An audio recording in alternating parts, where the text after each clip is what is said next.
Hi everyone, it's Maria Teresa. As you can tell, I'm struggling trying to figure out how this works.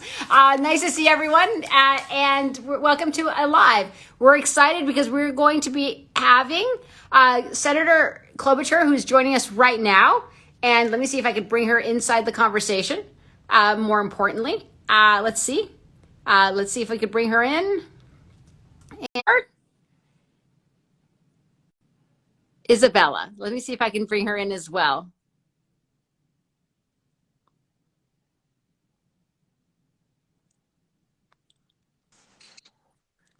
Oh, there we are. Hi, Senator. How are you? Today I was struggling. Good. How are you? I'm great. I'm very good. Thank you. Thank you, Maria Teresa. Thank you for joining. Really, it means a lot. Yes.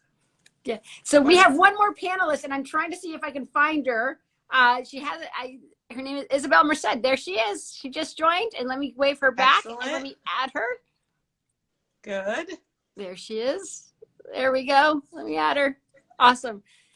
Now, where do you find yourself, Senator? Well, I'm here in Minnesota. We just had a hard week this week. My dad, we lost my dad, but he was 93 and had an incredible life and was so proud of all the voting work. He was a longtime Democrat and also before that a newspaper columnist, and was just going through all of his things and all of the work he had done all over the world. He was a big fan of microcredit to help women in other countries start small businesses, and a big fan of our democracy. He actually took his last breath with the U.S. Senate blanket around him, which I told the senators yesterday. I'm like, okay, we better live up to that. So and get this voting rights bill passed. So anyway, but he lived a really amazing life. So I really didn't want to cancel on this today because I feel so strongly about the work that you guys are doing, and it actually makes me feel better to be on with you. And I see we have such a big crowd of people. It's incredible. It keeps growing. Isabela, welcome. Hey. We brought in the senator, and Senator, you shared yesterday the piece about your father, and I do believe that the Hemingway of Minnesota was so apropos. And yes. I know my father, I think I shared with you, my father studied Hemingway, and they seem to be kindred spirits. They both had a penchant for travel and adventure. So exactly. Exactly. Yes. Isabela, thank you for joining us today. We have an exciting conversation. People are so into civic participation, Senator and Isabela, and I know that it's hard to believe. I've been doing this now for about 15 years, trying to get young people to get excited, and they're taking over. And so what we want to share with them is not only get them excited, but how do we make sure that we're protecting their right to vote? And in the 2020 election, we saw a spike of young people really punching their weight, really going up to the ballot box. At votolatino, we registered over 600,000 folks. Of those 600,000, 78% of them, Senator, made it onto voting rolls. 76 actually voted, and 83% of them voted early. Wow. So it is exciting. And so now I want to ask Isabela, this was your first time voting. How did it feel to be part of the most historic election that literally is helping scaffold democracy back into its position? Well, what a question. First of all, I'm so excited to be here. So nice to meet you, Senator. You're amazing. I admire your work. I'm so glad that you could make it here. Like, you're so strong, and I'm sorry for your loss, but I'm very excited to be here as well. Thank you. And I definitely felt the weight of this election. There was constant conversation in my household about it, as well as everywhere I went amongst my friends. And I think that is one of the main components that really brought the voting to people's attention, is the conversation. As well as I saw like a surge of accounts online, reputable accounts like votolatino, a bunch of other accounts that I was introduced to that spread actual, like, real information that's reliable. You mean that was true? Was actually true? You do have to make sure. You do have to make sure. You don't want to just follow any old account. Exactly. That's the main part here, is the whole like fake news thing. You have to make sure it's not just biased, and they're spreading all of the information. And I just, yeah, my cousin, she was very involved in politics as well, and she taught me mostly everything I know. Shout out Janella. Wonderful. Yeah, but I was so excited to vote. I was just like, Yeah. wow, it's my first time, and I was a little intimidated, I'm not gonna lie to you.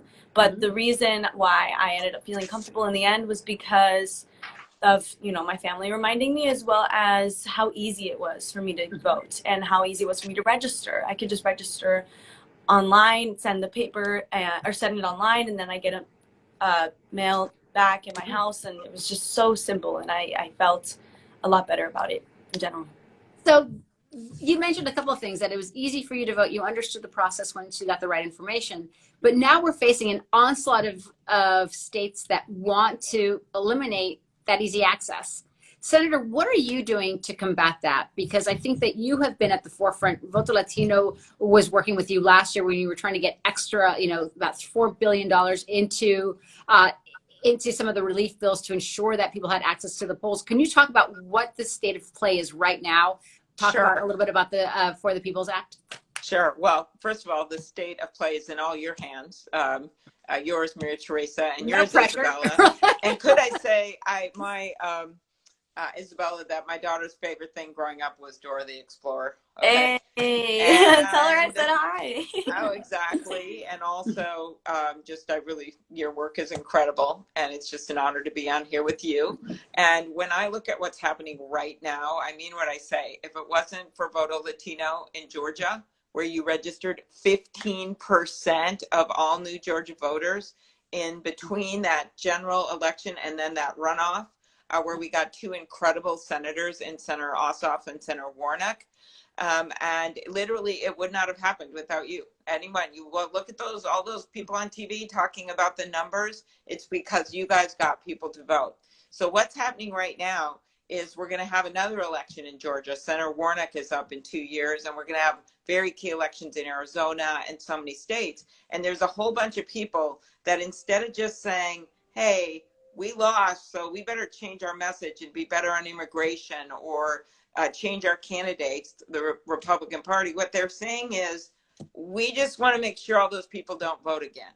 I'm not kidding. Right. They're passing bills so that you can't even give water to people in line if they're hot, or it's a crime. They're passing bills to say you can have less drop-off boxes for ballots, or you have to have signatures of notarized in order to get your mail-in ballots.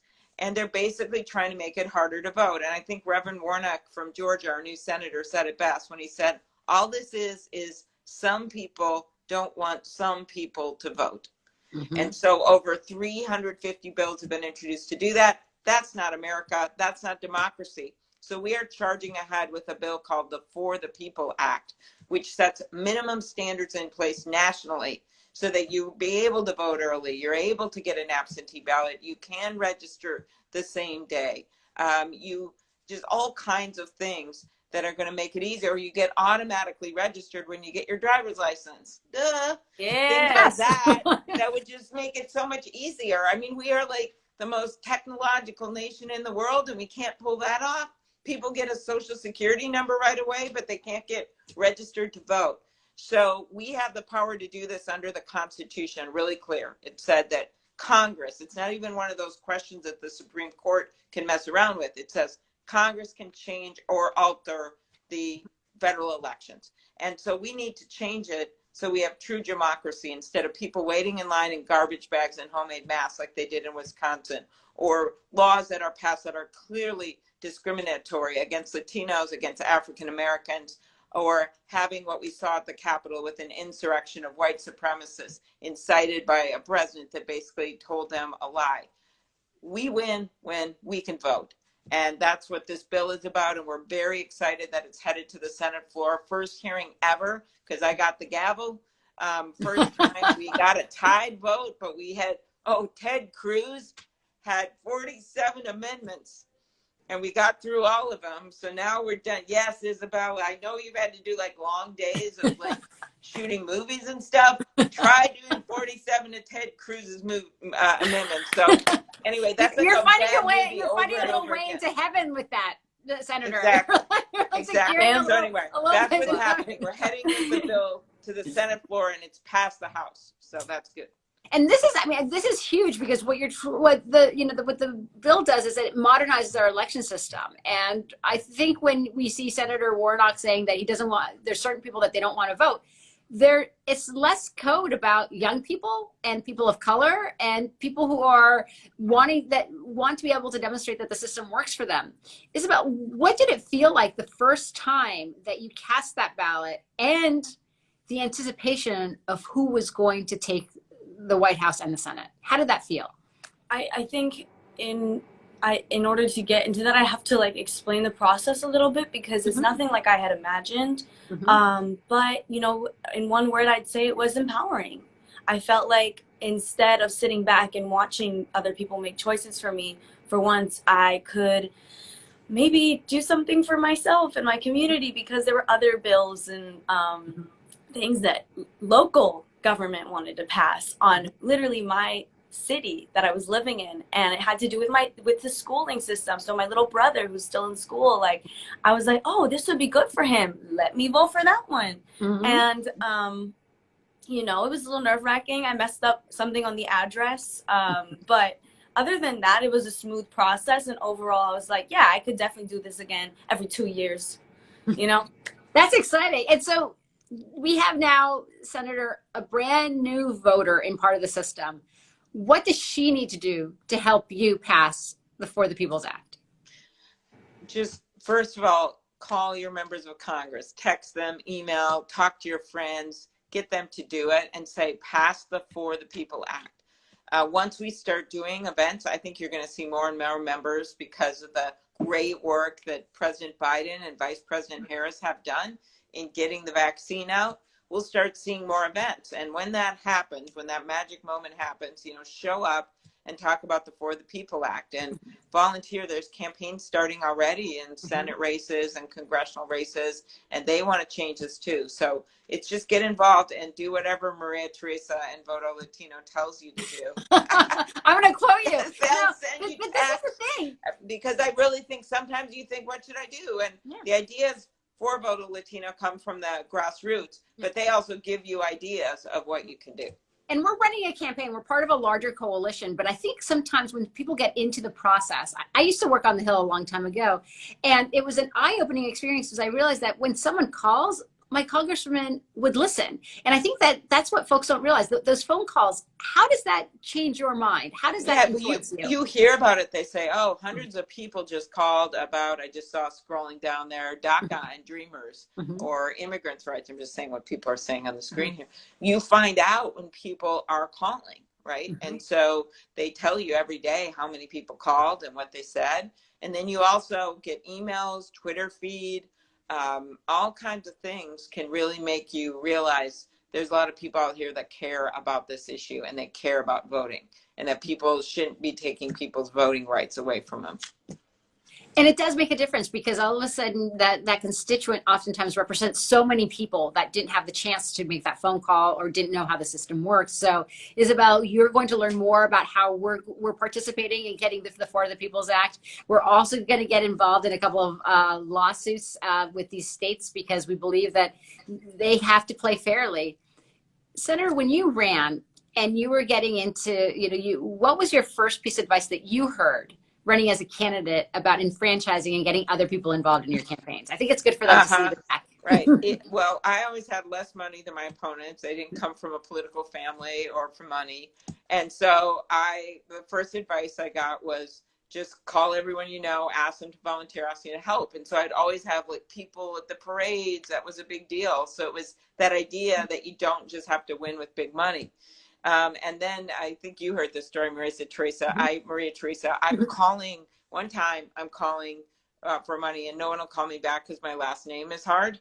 Klobuchar doesn't exactly go off it. So no one knows who I am. They won't call me back, and I've got to raise money so I could put TV ads up. And I finally just gave up, and I called everyone I knew in my whole life to ask them to help me. And some of them had done okay, some of them hadn't. But I raised, which is still a hilarious figure, I raised $15,000 for my campaign from ex-boyfriends. I did that. And as my husband has pointed out, it's not an expanding base. But I think what it is, it's a message that you kind of want to keep good relations in your life, Right. Okay, so I did that, and then I also ended up being able. The other thing you got to get used to, which I think Isabela understands too, it's like sometimes people aren't nice to you, you know, online. They say stuff, and you just kind of go, no, I know who I am, and I don't care what they're saying on Twitter. I don't care what they're saying. The other side who's trying to hurt me and run against me, and you just have to believe in what you believe in, and that's true in any job, and especially for women. You know, I think you've got to just say, I'm keeping my eye on the prize. I'm whatever I want to do, whether it's run for office or, you know, run a nonprofit or work in another country or whatever you want to do. You just keep your eye on that, or be part of a campaign and be part of passing legislation. That's what you do. And then you end up getting something done and having more fun because you don't care what the naysayers say. And I have to say that, you know, oftentimes people ask me, who is the person that you always laugh with, who has the most joy when you spend time with her? And I always mention you, Senator, because you are, your wit, your energy, and is not only contagious, but you're really funny. You know what I was actually thinking when I saw Isabela? I didn't. So your family you're from Peru, right? Is that right? Yeah, I actually have I have a citizenship there, so I can vote there. And currently, there is a major presidential thing happening right now, and I'm keeping up. What's happening? Because my dad, who I just mentioned that just died, he was a big mountain climber, and he climbed Huscarorren. Wow. The second biggest mountain in the Andes in Peru. So he had gone there and hiked there, and he just loved it. It was so beautiful. So it was funny because I was going through all this stuff, and then here you are on the screen. So yeah. Yeah, Peru has so much to offer. It's such a beautiful place. I'm so glad that he got to see it, and hopefully you do as well one day too. Maybe you'll climb. I hope so. I would love to. So Senator, are you still riding bikes? Yes, I do bike riding. Not like I used to bike like across the whole country, and that was really fun. Yes, I biked from Minneapolis to Jackson Hole, Wyoming once. Wow.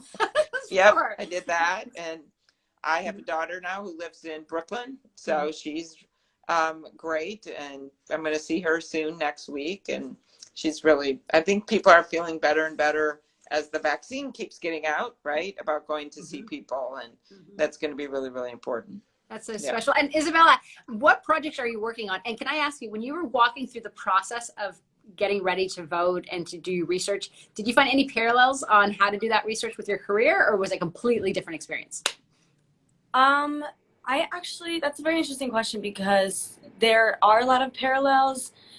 When you think about, you know, Hollywood in general, it is also kind of a popularity contest. And you have to, if you're a producer investing in a movie, you have to make sure you're picking the right people who are popular for the right reasons, correct? Right. So I recently got into producing movies, and it helped me learn a lot about the big picture.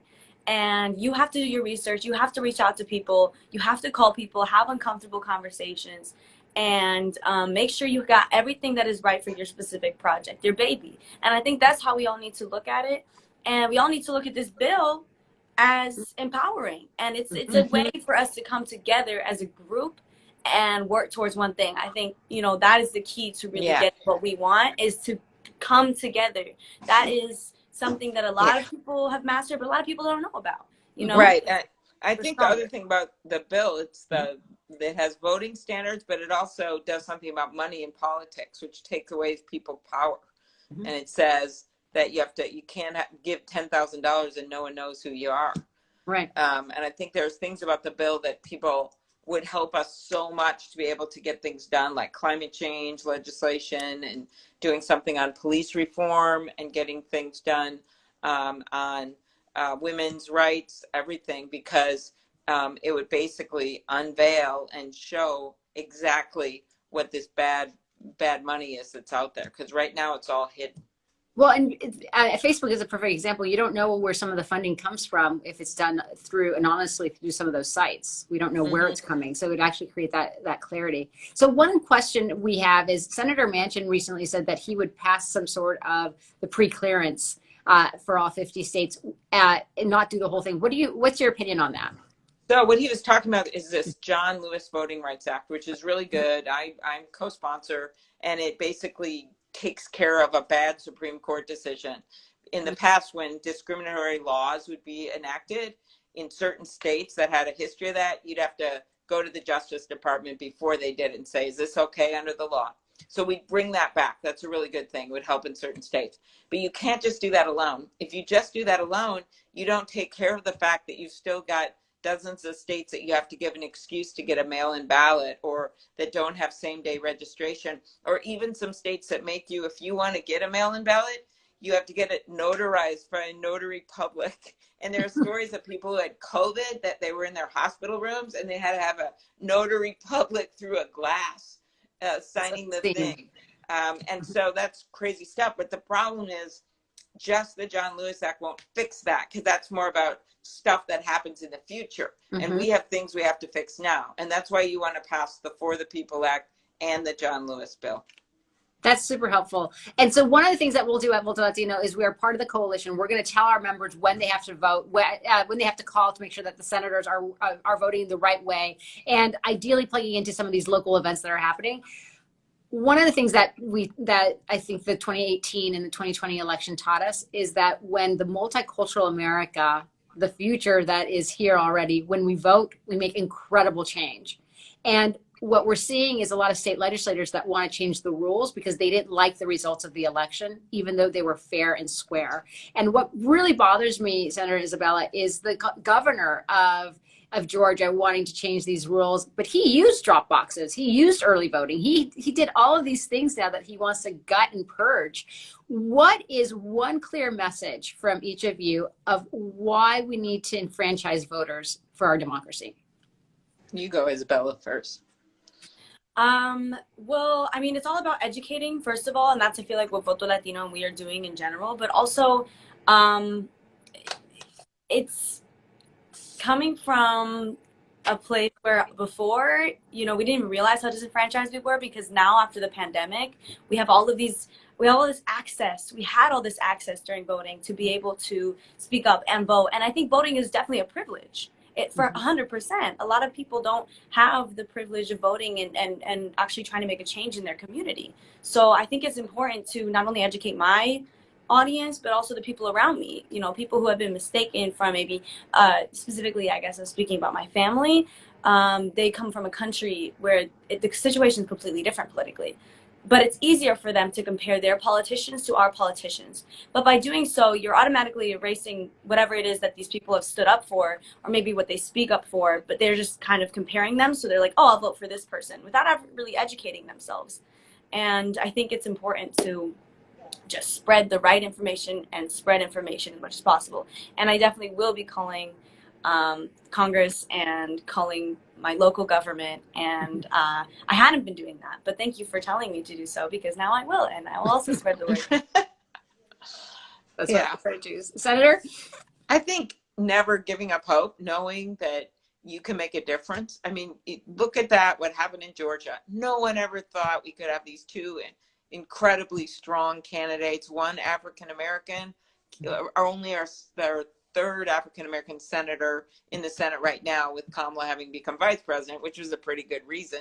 But that was an incredible thing that we got done. And that was because of all you, or the fact that Catherine Cortez Masto and Alex Padilla are in the Senate right now. That's because of you guys. And so you can literally see the votes making a difference, and to realize that, because sometimes you can feel really distant when you're making that call and someone answers the phone or you leave a voicemail you think doesn't make a difference. Collectively, it makes a difference. Like, whoever thought a guy named to be elected president of the United States? The people around him did, and then more and more people, or that we would have Kamala Harris in as the vice president of the United States, the first ever woman of color, and the first ever woman to have that job. I mean, that was a pretty big deal. And I got to stand on that inaugural stage and introduce, I got to introduce J-Lo too, but that's a whole other story. Oh yeah. But introduce Sonia Sotomayor when she went up to give the oath of office to Kamala Harris. That's all change. That's all believing that people are going to be having those jobs, and that, it's not just about you by yourself, but it's about this bigger force. It's about believing in a cause that's bigger than yourself. And so that's what our democracy is to me. And boy, we saw it challenged when all those people marched through the Capitol, and literally 2 weeks later, there we were standing on that very same platform. Not everyone knows that, where they broke through the glass behind us. There were just makeshift windows behind us. There was still spray paint on the columns next to us. Wow. And there were people that were saying, oh, you should go, underground and not do this. And Joe Biden's like, no. I was saying, no, we're going to do this thing because we're reclaiming democracy that day. And that's what this is about. And that's the march we're on. It wasn't just that day. It's really all the work we're doing now, right? To build on our democracy and hold it tight, brush it off so we can move forward together. So I'm really excited about everything we're doing right now. It's not easy battling with Ted Cruz. He's on 3 committees with me every single day. And But that's yesterday. Senator, the faces that you make when he speaks, it's all of us. I know, and then he's always kind of down, and then he started scrolling his phone when I did I was on. Yes, he had said something. I'm like, no, that's not true. You led. So I'm, we're having exchange, and I look down, he's looking at his phone. It's just so disrespectful. I know, well, we're on TV and everyone saw it. I'm like, seriously. So my point of that is, here, I'm a U.S. Senator and I'm dealing with that. So, people don't listen to you and they diss you or things like that. You just keep going. That's right. And then you'll be a U.S. Senator. Well, I think part of it is that my mom says when someone doesn't look you in the eyes because they're hiding something or they're ashamed. And that could be what's happening over there. There might be a little ounce of that. But keep holding their feet to the fire. We're so grateful that you're there. It's an incredible privilege to have you as a senator, because you understand the rules, but you really do represent so many Americans that believe in our government and that the government should work for them. I want to thank both of you for spending time. Thank you for being a newly minted voter. I don't know. Would you ever run for office? Yeah. Heck yeah. Wonderful. Yeah, I'm feeling, listen, if I get to work with people like you, Amy, yes, 100%. You are just so different from, I guess, what I had in mind when I thought of a senator. You're just, you're so funny. You explain things so well. Like, you're not talking down to people, which I find a lot of people who are in positions of power do. But it is really inspiring, and I hope you guys watching also feel inspired. This is really important to not feel intimidated by the process and to get involved and know that we are a community and you will find the right people in your community.